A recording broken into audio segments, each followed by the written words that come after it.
Une autre façon de faire référence très précisément à une cellule ou à une plage de cellules dans Google Sheets, c'est d'utiliser la technique des plages nommées.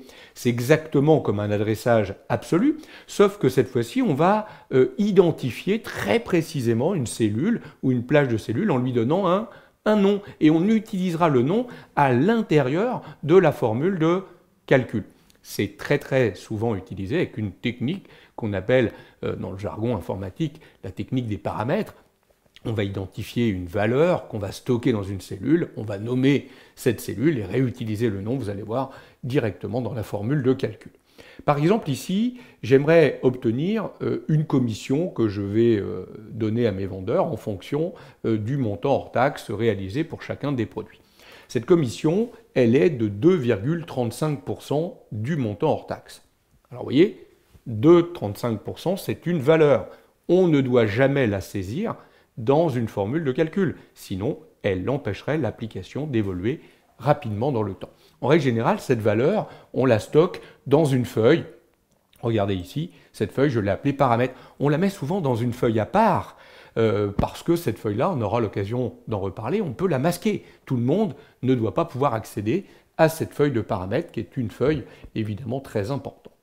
Donc là, plutôt que dans ma formule de calcul, venir chercher cette cellule et d'utiliser la touche F4 pour figer l'adresse, en fait, on va nommer cette cellule contenant le taux de commission de 35%. Alors, pour nommer, dans Google Sheet, on peut nommer en utilisant la zone d'adresse directement ici. On pourrait taper, vous voyez, immédiatement ici dans champ du nom, le nom qu'on veut donner à cette cellule. On pourrait aussi venir ici et utiliser directement, gérer les plages nommées, ce qui afficherait automatiquement, regardez, un volet à droite à partir duquel je pourrais ajouter une plage. Donc là, il me demande le nom que je veux donner à la plage nommée. Alors, attention, pas d'espace dans le nom de cette plage. Et moi, j'ai tendance à commencer par un petit préfixe. Vous verrez, ce sera très intéressant par la suite. Donc là, par exemple, je pourrais l'appeler XTXCOM pour taux de commission. Je mets un petit préfixe X, vous verrez pourquoi tout à l'heure.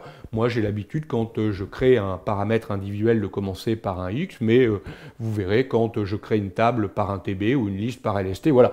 L'idée, c'est de pouvoir retrouver très rapidement le paramètre par la suite quand on va écrire la formule de calcul. Je valide. Donc, ma plage a été nommée. Vous voyez que dans ce petit volet de plage nommée, à tout moment, je pourrais modifier cette plage si je le souhaite. Très bien. Je vais refermer le volet pour l'instant. Donc la plage est nommée. Maintenant, vous avez vu, quand je clique sur la cellule, je vois apparaître d'ailleurs son nom là-haut dans la zone ou dans le champ de nom. Je reviens dans ma feuille où je veux écrire la formule de calcul et je vais mettre mon égal. Je vais venir chercher le montant hors taxe, multiplier. Et là, regardez, pour récupérer la plage nommée, je vais utiliser mon petit préfixe justement. Je vais appuyer sur le X que j'avais donné et regardez immédiatement, vous allez voir que Google Sheet va me proposer tous les noms qui commencent par X. XTXCOM, c'est exactement ce que je veux ici. Je vois par ce symbole qu'il s'agit de mon élément nommé. Je fais un double clic pour le choisir et j'appuie sur la touche Entrée pour valider ma formule de calcul.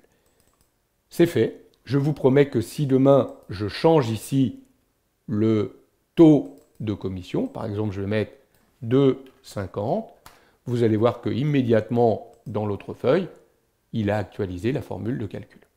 Notez qu'on peut retrouver également le volet plage nommée dans le menu Données, plage nommée. Vous voyez que si je clique directement sur XTXCOM, je me retrouve immédiatement sur la cellule qui a été nommée XTXCOM.